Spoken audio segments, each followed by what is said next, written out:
नमस्कार शेतकरी बांधवांनो, ग्रामीण शेती आणि जी.आर. या यूट्यूब चॅनलवर तुम्हा सर्वांचं पुन्हा एकदा स्वागत. तर मित्रांनो, आजच्या चॅनलमध्ये आपण बघणार आहोत की कुक्कुटपालन योजनेसाठी आपण अर्ज कसा करायचा, कुठं करायचा आणि आपल्याला किती टक्के अनुदान मिळणार आहे आणि याचा लाभ कोण कोण घेऊ शकतं आणि ही योजना कोणासाठी किती फायद्याची ठरणार आहे आणि आपल्याला किती टक्क्यामध्ये आणि किती प्रमाणात कर्ज हे मिळत असतं कुक्कुटपालन व्यवसायासाठी संपूर्ण डिटेल आपण व्हिडिओच्या माध्यमातून जाणून घ्यायचा प्रयत्न करत. तर मित्रांनो, तुम्ही जर चॅनलला नवीन असेल तर चॅनलला सबस्क्राईब करा आणि बेल आयकॉन जरूर दाबा.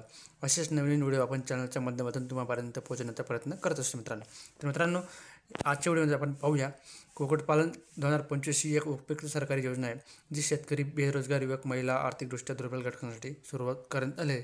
जर कोणी स्वतःचा कोंबडी पालनाचा व्यवसाय सुरू करण्याचा विचार करत असेल तर सध्या चालू असलेला व्यवसाय वाढवू इच्छित असेल तर ही योजना त्यांच्यासाठी उपयुक्त ठरू शकते. या योजनेचे मुख्य उद्दिष्ट म्हणजे बेरोजगारी कमी करणे आणि ग्रामीण भागात स्वयंरोजगारीची संधी उपलब्ध करणे ही योजनेची उद्दिष्ट आहेत. या योजनेअंतर्गत अर्जदारास 50,000पासून ते 10 लाखापर्यंत कर्ज सहज मिळू शकते. या कर्जाची परतफेड करण्यासाठी 5 ते 10 वर्षाचा कालावधी आपल्याला मिळत असतो मित्रांनो. तर या ठिकाणी बघा, हे कर्ज राष्ट्रीयकृत बँका किंवा प्रादेशिक ग्रामीण बँका, सहकारी बँका किंवा नाबार्डद्वारे आपल्याला मिळू शकते. योजनेचे काही प्रमुख फायदे बघा, शेतकऱ्यांना किंवा बेरोजगार तरुणांना याचा फायदा देखील होऊ शकतो किंवा काही शेतकऱ्यांना शेती जोड व्यवसाय म्हणून किंवा दुधासोबत कुक्कुटपालनाचा जोड व्यवसाय म्हणून ते सुद्धा करू शकता. हे देखील या या या योजनेचे मुख्य फायदे आहेत.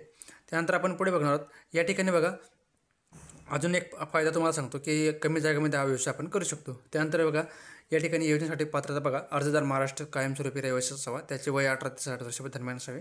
शेतकरी, बेरोजगार युवा, महिला, कामगार गट अशा लोकांना पहिले प्राधान्य. कोंबडी पालनाचा पूर्व अनुभव किंवा प्रशिक्षण असणे आवश्यक आहे. स्वतःकडे थोडीफार जमीन किंवा जागा असावी आणि अर्जदार बँकेचा डिफॉल्ट नसावा. अर्ज करताना काही महत्त्वाची कागदपत्रे आपण पाहूया.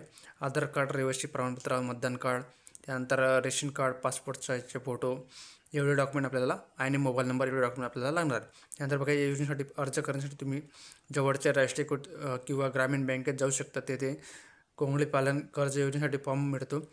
फॉर्ममध्ये सर्व माहिती भरून आवश्यक कागदपत्रे जोडून अर्ज बँकेत जमा करावा लागतो. अर्जाची आणि कागदपत्राची तपासणी झाल्यानंतर बँक कर्ज मंजूर करते. ही अशी प्रोसेस असते. तुम्हाला बँकेमध्ये जायचे, त्या फॉर्म भरायचा आहे. फॉर्म जमा झाल्यानंतर बँक त्या फॉर्मची तपासणी करते आणि तुमचा अर्ज अशा प्रकारे मंजूर होतो.